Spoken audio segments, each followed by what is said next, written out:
Hello everyone, Russ of Aquariumax here. Sorry I didn't get a thumbnail out. Things have been a little crazy today. But I've got my blue Death-Feigning beetles here.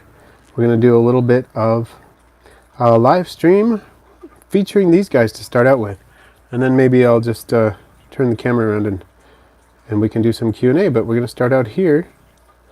As you may have seen, this is my blue Death-Feigning beetle breeding enclosure here. Now, you notice this side is full of sagebrush and things like that, old sagebrush wood, I should say. And then over here, we've got a bunch of carrots in various stages of desiccation, some rocks, some cholla wood. There's one of the beetles there in the middle of the screen. And the reason why I leave all these here is because this is the damp side. And actually the substrate composition is quite a bit different on this side. This side is the larval side. Basically what I'm doing over here is I've got some damp areas. This is where I water, right where these rocks come together, that circle in between the rocks, or the empty space in between the rocks. It's where I pour the water every maybe twice a week so that this side stays damp. And I've also got leaf litter and compost and stuff mixed in with the sand over here. This is just pure sand over here. It's a lot drier and warmer. I have the heat lamp over here, and then this side is where the larvae are. So it's pretty cool how it works out. And I am getting a lot of larvae. If you've seen my Instagram channel, recently I showed some of those on there. Looks like in the house we have itty bitty ladybug and Mr. Snake and Jay's Crazy Obsessions. So thank you for joining in. It looks like we got some other folks too that are showing up. Anyway, Jay's Crazy Obsession. I have one of my fish die, but should not go to waste. I fed her body to my isopods. Yeah, they'll totally go after that. It's a sad thing that your fish died, but at least, like you said, it's going to be recycled, so to speak. There's the beetles moving around again. Wow, Mr. Snake. Congratulations, 41 panther chameleon eggs. That is pretty awesome. Well, there's one of my female beetles trying to move away from the movement, I guess, that I'm making. Let's see. I think this is a male here. Oh, that one didn't want to feign death at all, did it? A lot of times they don't, especially if you handle them a lot. I don't really handle mine a ton, but I do handle them occasionally. This one's not having any of the death-feigning, I guess, but that's okay. I'm really excited for the larvae. It's pretty cool. Some of them are just about half grown, half mature in terms of size for larvae. Oh, okay. So what kind of fish was that, Jay? Jay's Crazy Obsession. Heather Jensen, my work isopods had babies, and my coworker ran up to me all excited yesterday and said we were grandmothers. Well, that's pretty awesome. I love that. That is cool. What species is that you have at work again? I don't recall that. Okay, Platies, Jay. Okay, Jay's Crazy Obsession. Venom says my Armadillidium klugi arrived today, and I thought of you. Awesome. That is a great species. I love the way they look. One of my favorite. That's because Heather works in a museum, a natural history museum. So I guess they're in the museum collection at work. I wonder if we can dig up any larvae.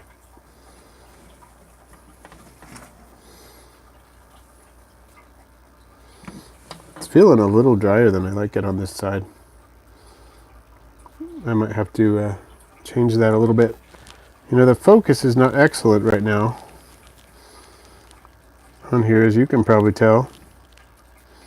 Usually if I stir this up a little bit, oh, it's more damp over here. Stir this up a little bit, I start seeing things move, and I know then I know where the larvae are, and I can dig them up. So I'm going to try that a little bit, just see if you can get some live larval digging going on here. That'd be kind of fun, wouldn't it? See what we can find. I don't want to get dust on my camera lens, but it's a lot damper. You can probably just see that. And that is where the larvae tend to hang out. Part of the reason people have trouble getting larvae, some people don't have the trouble, but a lot of people who do, I think it's because their substrate is uniformly too dry, and that kills off the larvae. Oh, I'm burying one of the adults here. Over here, I don't want to do that. Sorry. I think that's one of my females too. I'm going to move her out of the way so she doesn't get all covered up in sand.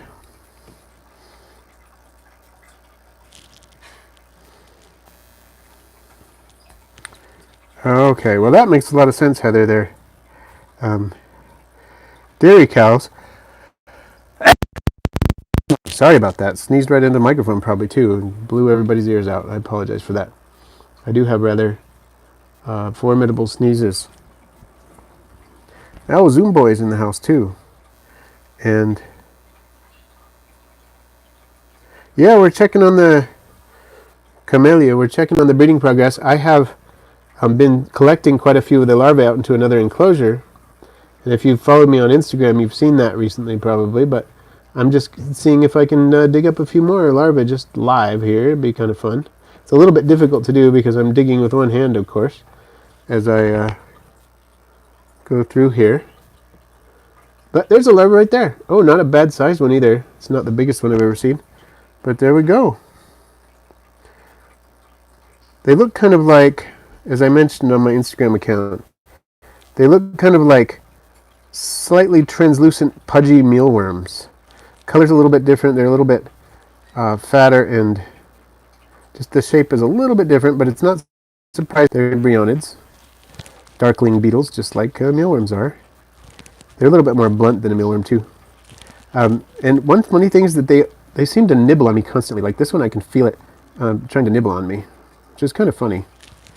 But there you go. You can see an adult in the background and a larva in the foreground. That's pretty cool. These the life cycle of the blue death-feigning beetle illustrated here in this vivarium. It's kind of fun.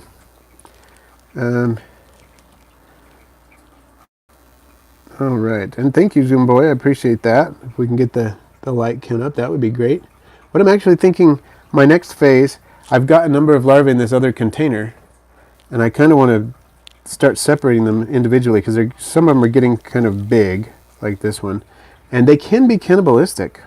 I learned that from Dean Ryder, who's the first guy to crack the code on breeding these guys. And he said they will be cannibalistic, especially the larger ones will go after the smaller ones.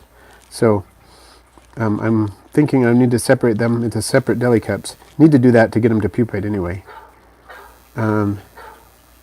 So Heather Jensen, I like this idea. You've got your dairy cows in a round fish bowl. So do you have lids on it, a lid on it, or is it just open to the air? I'm curious. And oh, Salvo's in the house. Welcome, Salvo. Welcome, Damien. Damien was the one who brought over the ISO meal and the ISO grub and the spring cuisine that I used in my latest video. So I'm totally feeling it biting me right now. It doesn't hurt, but I can feel it. It feels like a really soft pinch. It's kind of weird. I'm going to go ahead and let this one go because I do want some to see if I can get some of them to mature in this enclosure. So we'll see how that goes.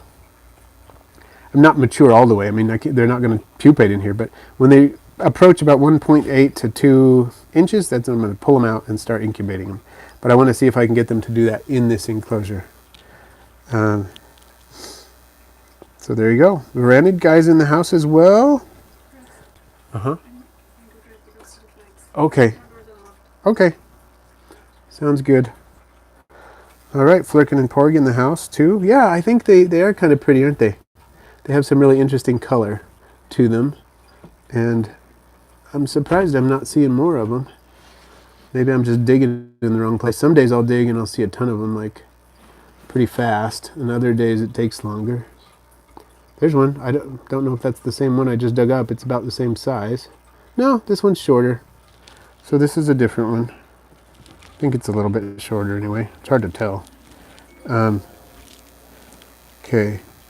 Round edges, so no silicone they can climb. I have springtails in there too. Cool. I would love to see that.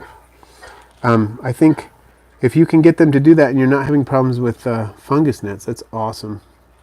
And the dairy cows, I'm imagining they're pretty day visible since they do that. Let's see. Sorry, I'm getting texts all over the place. But yeah, I think that is another larva because it's a little bit smaller than the other one that we just caught.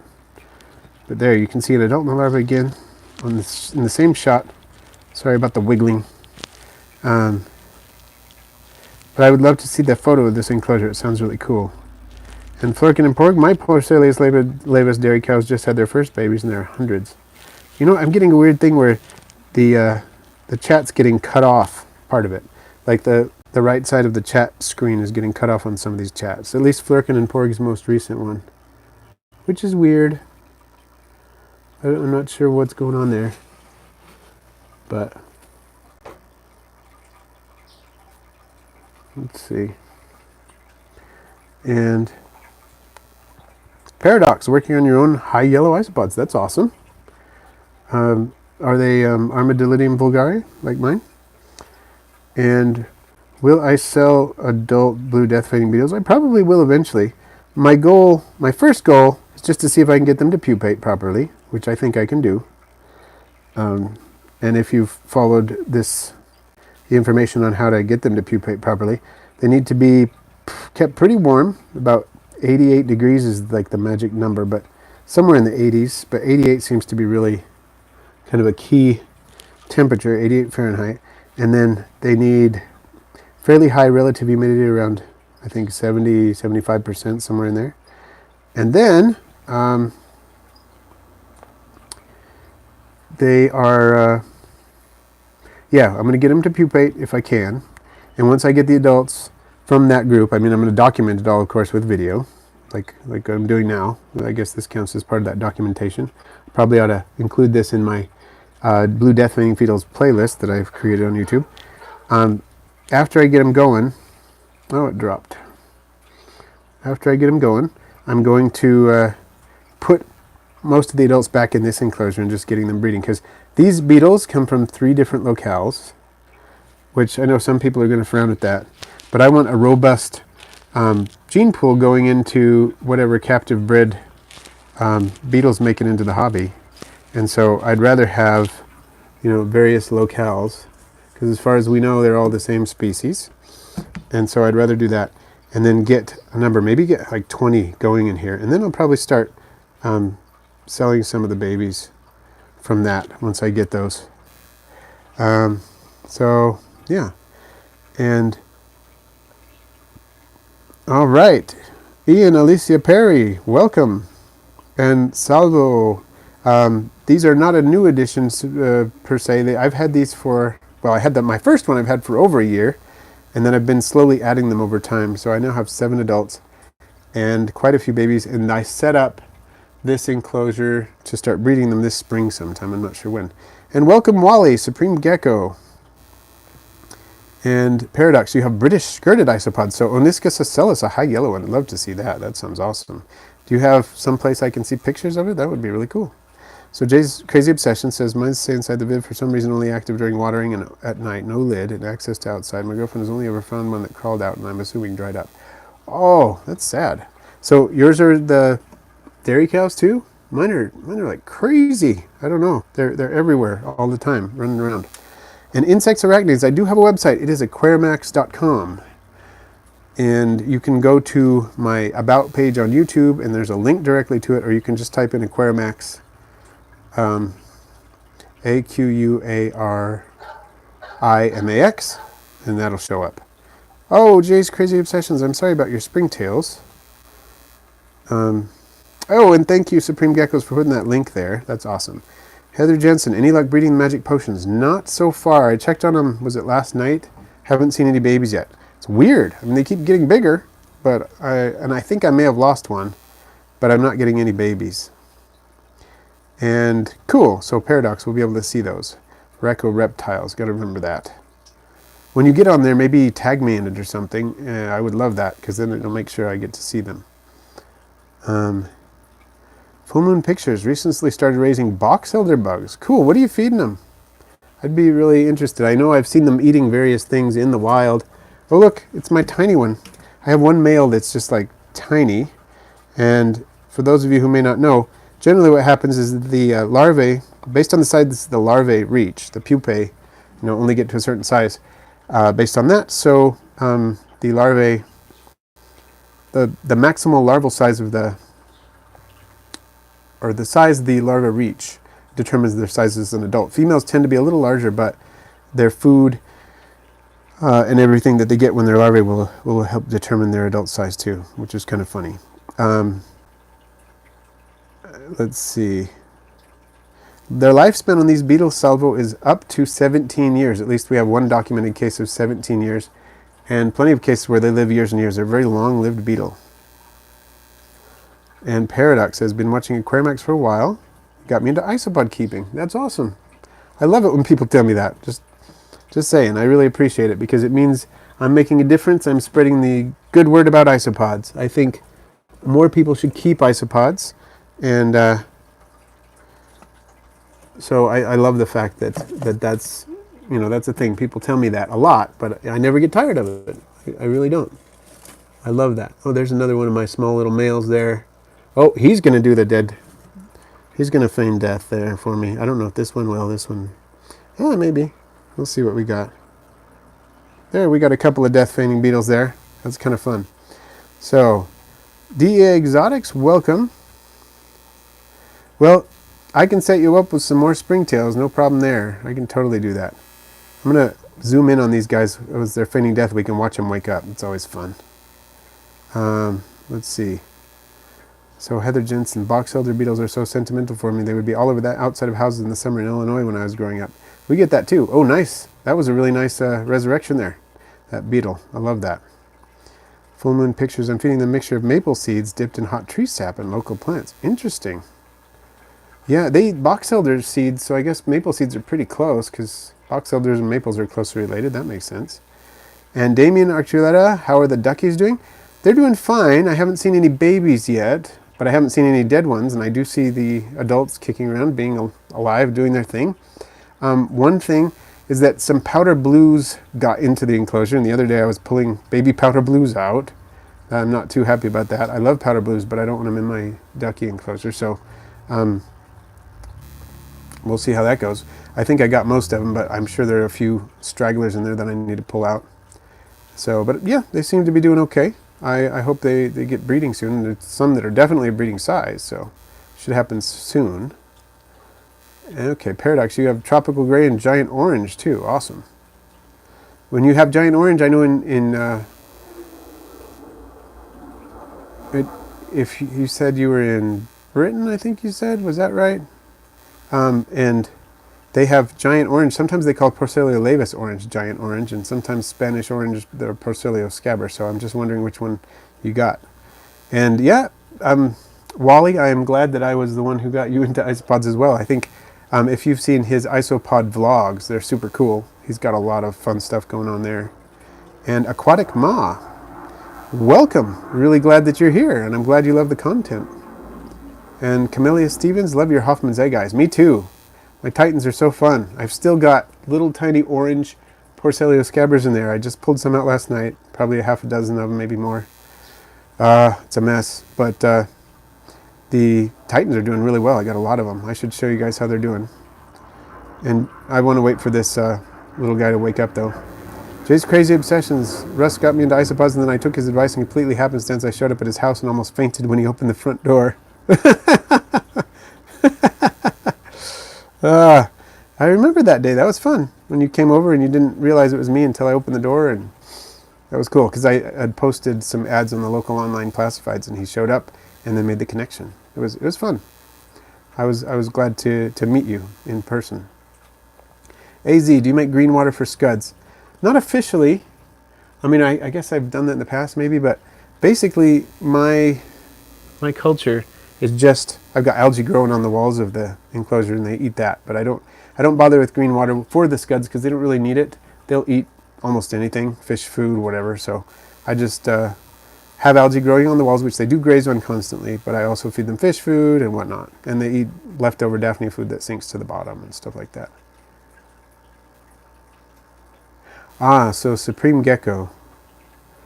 Oh, interesting. You know, the person with, oh, that beetle's starting to wiggle its antennae, it's starting to wake up. The person with whom I split the order, you may recall if you saw my rubber duckies unboxing video, I got an order of 20, but it wasn't just for me. That would break the bank. But I had a local, there it goes, nice, woke up. A local collector, he breeds reptiles and insects and various inverts and stuff. Went in with it on me. We split the order, and he said his are not doing so well. So I was curious to. I'm kind of sad to hear this, but it sounds like a lot of people are losing them. I have had the worst luck with Armadillidium klugi. I've had it, my culture never completely die, but I've had it, you know, a sharp decline in population at least twice. I have video footage of just like a thriving Armadillidium klugi culture that was doing so well, and then all of a sudden just I lost a ton of them. That's happened at least twice, and now I've got babies in there and they're doing okay, but I don't know what's going on. I've heard that warmer temperatures help, so but at least I'm glad my duckies I haven't lost them yet. So these beetles, Salvo, can actually be collected in the southwestern United States. They're native to my state. Some people say they're native right into the area where I live if you just go out into the desert. I have never collected them locally, but I've heard that they live here. I have been to places where people collect them, and I've seen, but I've never collected one. I think I just went the wrong time of year. I'm going to try to collect some, probably at some point. But yeah, they live in the southwestern U.S. in the deserts. Let's see. So a gray box elder bug. That's weird. And Jay's crazy obsession. What would be your go-to out of what you have for a ball python? In terms of isopods, ball python, I would probably either do powder orange or powder blues, one of those, or maybe a Porcellio laevis. That's probably what I'd do, one of those two. Insects, arachnids. For beginner isopods, there's a lot that are good for beginners. If you want one that's really active and fun, definitely Porcellio laevis. Dairy cows are great. They are cheap. They're usually pretty available. They're very active, very visible. They breed fast. They get fairly big. They have a cool texture to them because not only are they're kind of a glossy finish to their carapace, but they're also they got cool markings on them. And I just can't recommend them enough. Another really good one that Wally got me hooked on, Supreme Gecko. He's in the chat here. He got me onto Porcellio ornatus yellow dot, and they are very similar in some respects. They tend to be pretty active. They're fast breeding. They're large. They've got little yellow dots on the terminal end of their carapace, so they're a cool one too. They like it a little drier. So those are a couple that are really good. Let me look around the room over here on the other side of my wall. Another great one, Armadillidium maculatum, the zebra isopod. Love that one. They do well. They like good ventilation. They like it a little drier, but their patterns are fantastic. They do really well. Sometimes they take a little while to get established, but once they get established, they do super well. Let's see. Chicken says, well, watching last night, wanted to get one of your live vids, and I checked. So ironic. That's awesome. Well, glad it worked for you. You can see this one this beetle right next to a dead cricket. They love dead crickets. In the wild, they eat a lot of dead insects, so totally makes sense. And some eggs. And do you still raise mealworms using the method in that video you posted? I have been testing a couple of other methods. I like that method. It works really well. I'm testing it when I take oatmeal and then I grind the oatmeal first so that I can use a sieve to separate the mealworms from the substrate. I don't like it as well as the cocoa fiber method. The cocoa fiber method, to me, more productive so far. So I may go back to that because it was pretty effective. So chicken, yeah, Armadillidium is one that you'll tend to find in the wild, and it's cool you have other ones. For me, in the wild, it's hard to find anything other than Armadillidium vulgare. I can sometimes find Porcellio scaber and sometimes find Silisticus convexus, but that's about it in my area. But it's pretty dry where I am. Yeah, I wouldn't keep Jay's Crazy Obsessions. I wouldn't mix a lot of different types because one will tend to outcompete the other. Heather Jensen collected tons of mosses and liverworts recently. Wow, that's a nice idea. To walk the grounds of the area where you work is, in your area, probably really productive. In my area, not so much with that kind of thing. You can sometimes find mosses. Liverworts are a lot harder. I love liverworts, I'll tell you. I've grown a couple of different types in aquaria, and I love like Pellia, which people usually call Süßwassertang now. When I was growing a lot of it, they called it Pellia. I used to grow a ton of that. It was fun stuff. So insects, arachnids, yes, these are found in Arizona natively. If you're talking about the blue death-feigning beetles, all over Arizona pretty much. Roger, I'm not sure how to say your last name, Pecnio? What's your thoughts on dwarf whites as a starter colony? They're great in terms of a cleanup crew. They're not terribly interesting in terms of activity levels. You won't see them as much as you will some of the bigger isopods, and they tend to be a little secretive, but they certainly work well as a cleanup crew, and they breed fast. So if that's what you're looking at, there's nothing wrong with that. Okay, so you had both springtail types. Okay, well, I can help you out. I've got both the fuzzies and the normals. The fuzzy ones are Sinella curviceta, and the normal ones are Fulsomia candida. So Ian says, I'm hoping to get some dairy cows at the end of the month. So excited, been busy wanting to keep isopods for a while. Are zebra stripes as active as dairy cows? I don't know if I'd say they're as active, but they're not too far behind, I would say. And the bigger the colony you have, the more active it tends to be. But you know, I can look into my zebra cow, that'd be fun, dairy cow colony and see a lot of activity. And I can look into my zebra colony and see quite a bit, but maybe not quite as much. Earwigs eating leftover grilled cheese. Somehow I'm not surprised because I feel like earwigs would eat everything. That's pretty funny though. Hello, Blue Basin Aquatics. And some eggs. How often do you feed the beetles? Approximately every other day.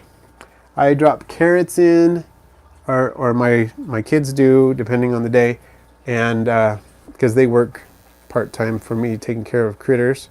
It's a way to get some extra pocket money, and it eases my efforts, makes it a little easier on me. So I feed the beetles every other day, or no, it's more than that because we do the carrots approximately every other day, maybe 4 times a week-ish. And then I throw in some river shrimp. See, Mickey M, I'm not sure if she's in the chat or not, but Mickey M, she gave me a tip. You get these river shrimp. These are available on Amazon or in pet stores, things like that, and there are other brands too. They're basically just dried shrimp. And because the beetle's natural diet is mostly dried insects that they get in the wild, it's like 60-something%, I want to say, dried insects, that they will eat these shrimp. I just kind of crush them up and toss them in there and they eat them. So the carrots are mostly for hydration and some extra nutrients. And then the river shrimp are the staples. I do put in dead crickets, as you can see. And it works. It works well. Well, that was weird. Beetles started moving faster than I usually see them. And HT Aqua, welcome. Nice to see you here. And that would be cool, Heather. I'd like to play with some liverworts, maybe make a little terrarium with them or something. I could put it in my office. That'd be fun. Oh, this beetle's getting really active. Of course, this is the time of day when the beetles tend to get active. The late afternoon, early evening, they're crepuscular, which of course means that they're most active dawn and dusk hours. There's a nice little portrait. I wish I could just snap a shot of that. That looks pretty cool, actually. So, yeah. Let's see. I'm scrolling back. Okay. Camellia Steven says, do you keep any isopods with your death-feigning beetles? I used your bioactive Leo build as an inspiration for ours, which turned up to my death-feigning beetle enclosure. Cool. I don't, but I've seen people do it. I've seen people do it and have larvae in the enclosure, so it can be done to keep isopods with your blue death-feigning beetles. I think I'm just trying to keep this just for blue death-feigning beetles at the moment because I really want to maximize the breeding success. And yeah, and I've gotten quite a bit of larvae so far. So, all right. So could I put isopods in a Chicobola spinaceris closer? That's an ivory millipede. I would not recommend it because isopods will attack molting millipedes under some conditions. And it seems to work sometimes. What's this beetle doing? Cleaning off its feet. It's kind of funny when they do that. They will attack molting millipedes, so I would not recommend it. And what conditions do death-feigning beetles need to breed? Well, you need some substrate. This substrate has some organic material in it on this side, has some organic compost and some leaf litter and so on. And as you saw, if you were watching the early part of the video, I've got larvae in there. I've produced quite a few. I'm going to get my other larval container out if I can get it over here. Sorry. I'm just going to set it down over here. Try not to make a mess. I'm going to move things around a little bit. Sorry, this is probably not very visually appealing, this portion of the video, but I'm trying to move things around a little bit so that I can set down this container without crushing a beetle. Not that these beetles would get crushed very easily, but I don't want to make a mess. So this enclosure is where I've been keeping the larvae. You can see there's more leaf litter in here, and it's damper than the adult enclosure. I do keep part of the enclosure damp for the adults, and I put organic material in, but they're hard to find, but there's quite a few larvae in here. So it'll just be a matter of time before I can dig one up. It's a little harder to do with just one hand too. But yeah, I'll find one. Because it's been a while. If you were watching the earlier part of the video, you could see I showed a couple of larvae that I dug up. Oh, that's just a river shrimp they eat though. Okay, there's one of my bigger larvae right there. Okay, this is a larval blue death-feigning beetle right here. Fairly large one. So these are the conditions essentially you need.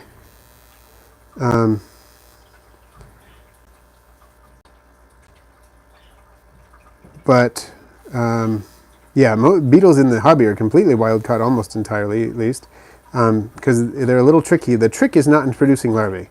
Producing larvae is easy. Getting the larvae to reach a size at which they will pupate is tricky, and getting them to actually pupate is even trickier. So yeah, the main thing is, in order to breed them, you need to keep the larvae separated from each other, so they need to be in isolated containers. They need to be kept quite warm. Approximately 88 degrees is ideal, and the relative humidity needs to be fairly high, about 75 or so, I believe. How it works, I'm going to be separating these larvae out fairly soon, because this one is, it's probably a little over an inch long, and in not too long it'll be big enough so that it's going to be pupating age, and then I'm going to need to put it in an incubator. So I'm going to need to buy one, an incubator, because I don't have one right now. And insects, arachnids, yeah, they are totally hilarious. Thinks you're weird, chicken, for owning isopods and beetle breeds? Well, I don't know. I don't think that's that weird. My wife sees all the critters that I have, and she doesn't think I'm weird. But her parents were both zookeepers. Yes. So, New Paradise, do you raise millipedes too? I do. I have half a dozen species of millipedes. Let's see, what do I got? I have ivory millipedes. I have bumblebee millipedes. I have Narcissus Americanus cherryfoot millipedes. I have Hiltonius pulchris. I have Spirostreptus species 1. And I have some orthoporous desert millipedes, which I don't breed because they don't really breed in captivity. But all the other ones I'm working on breeding. The Spirostreptus are getting to the size at which they will breed.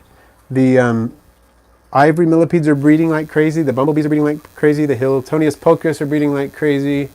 And the cherryfoot millipedes are really new, so they're not breeding yet. But they may be breeding very soon, but I don't know. I've had them only for a month or so. So, Joey Gilek, what would you recommend breeding Porcelia laevis in? Here, let me help you out there. I'm just going to move over here if I can manage to do so without tripping myself as you zip past all these enclosures. Okay. Oh, I don't want to knock anything down. Here. This is a Porcelia laevis breeding enclosure. Oh, they're eating some shrimp shells I just put in there today. Just a plastic container. This is a plastic bin I got from the department store kind of thing. Drilled some holes, put fine fabric. These are an inch size, and you can see the fine weave of that fabric right there. That's what I use. And then that's the only ventilation I put in here. There's a little ventilation just because of the edges of the lid. It's not airtight lid. It doesn't have a gasket on it or anything. But I add a little bit more air through that ventilation. I put a lot of leaves in here. You notice, I hope I don't disturb them too much. I've got springtails in there with the isopods, and I just put things like cork and magnolia pods and stuff like that. Brian sent me these magnolia pods. Love that. And just lots of leaf litter. Oh, I just spilled some dairy cows on the floor. I'm going to put them back in. Sorry, folks. There we go. That's better. So something like this. It's the substrate is about 1/3 organic compost, 1/3 soaked alder pellets, the ones used for barbecue grills, and 1/3 the leaves. And then I put in some. Oh man, I covered them all up. I don't want to cover them all up. That's no fun. They're munching on that stuff. Then I put in some eggshells. So, good. I'm glad it's helping. And Bat says, hope all your buggies are doing well and dandy. I have rough and smooth feiners myself. Fantastic for a beginner like me. Awesome. Glad you've been watching. And yeah, I actually have a smooth Death-Feigning beetle as well. I don't keep them with the other ones because of the breeding. They do find kept together, but I didn't want to accidentally create a hybrid or something. That would be a problem. So that's why I'm not keeping them together. I actually have them with my other tenebrionids. So the fabric venom is chiffon, yeah. So, oh, nice tip, Heather Jensen. All my isopods adore cottonwood leaves the most. I can actually get cottonwood leaves here. Cottonwood is something I should use more of. I have used them, but I should play more with it. The isopods like them so much. So, hopefully that helps. All right, and oh, we're getting some good likes. And I just realized what time it is. Holy cow. I have extended my time to a little further than I usually go, and that's cool. I always like to do it, but I should probably start winding down because I've got to go do a lot of things, like feed the snake and record another video for the upcoming weeks and that kind of stuff. But thank you everyone for showing up. I think we had a pretty good showing today. We got 24 likes. I love it. That is awesome. We had some fun looking at the beetles and some other creatures too. So I think that is fun. And I've gotten to meet some people that have never been in the chat before, which I think is awesome.